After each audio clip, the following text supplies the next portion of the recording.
नमस्कार, welcome to health for you.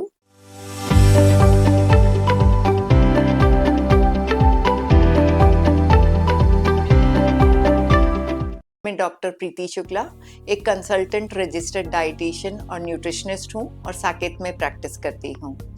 आज हम जिस विषय पे बात करेंगे वो है स्पोर्ट्स न्यूट्रिशन। बच्चों में आजकल देखा गया है कि स्पोर्ट्स के प्रति लगाव बढ़ गया है। इवन माता पिता भी ये चाहते हैं कि बच्चा स्पोर्ट्स में बहुत अच्छे से एक्सेल करे, पर उसके लिए उसकी डाइट पे ध्यान देना सबसे ज़्यादा इम्पॉर्टेंट है। जबकि ऐसा होता है कि बच्चा खेल तो रहा है और यदि उसकी कैलोरी, प्रोटीन और फैट की रिक्वायरमेंट्स पूरी नहीं होती हैं तो बच्चा थकता है, बीमार ज़्यादा पड़ता है और उसमें इंजरीज होने की संभावना ज़्यादा हो जाती है। तो ऐसे में बच्चा स्पोर्ट ही छोड़ देता है। तो ये ना हो, उसके लिए हमें क्या क्या ध्यान रखना चाहिए।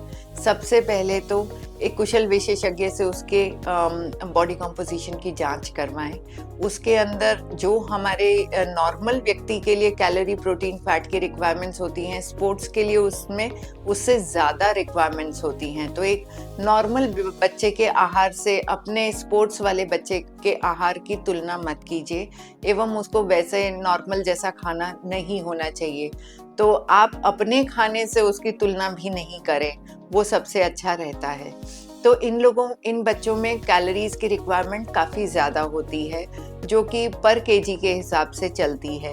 और इस समय यदि हम इनको कैलोरियस भोजन नहीं देंगे तो बच्चे थकान से और उनका मसल लॉस ज़्यादा होने लग जाता है, इसलिए उसमें इंजरीज आने लग जाती हैं कि स्पोर्ट खेलते खेलते ही बच्चा इंजर हो जाता है और वो इंजरी फिर रिहैबिलिटेशन, फिर रिकवरी, ये सब में टाइम इतना लगता है कि बच्चे की उम्र निकल जाती है वो स्पोर्ट को परस्यू करने के लिए। तो इसलिए बेटर है कि पहले दिन से ही यदि आप अपने बच्चे को किसी स्पोर्ट में डालना चाह रहे हैं तो उसका आहार पहले जान लें कि इस वाले स्पोर्ट में आहार की कितना महत्व है। वैसा आहार देने से बच्चा स्पोर्ट्स में भी एक्सेल करता है, थकान नहीं होती है एवं उसमें कमजोरी और इंजरी भी नहीं आती है। तो इस तरीके से जब हम देखते हैं तो इन बच्चों में काफ़ी सारे जूसेस देने पड़ते हैं, काफ़ी सारा हमें खाना खिलाना पड़ता है। घी, तेल, फैट्स, ये सब भी इनके लिए बेहद ज़रूरी होते हैं। तो जैसे नॉर्मली हम सोचते हैं ना कि तला हुआ नहीं खिलाना है, बच्चों को ये नहीं देना है, पर इन लोगों में हेल्दी फैट्स की बहुत ज़रूरत होती है। तो नट्स हैं, ऑयल सीड्स हैं, ये सब देना है। हाँ, तला हुआ भोजन, चिप्स, पकोड़े, ये सब चीज़ें नहीं खिलाना है, बट उनके फैट्स की रिक्वायरमेंट है। उन लोगों में शुगर की भी ज़रूरत होती है क्योंकि ये बच्चे थकते बहुत जल्दी हैं, इनका पसीना बहुत निकलता है।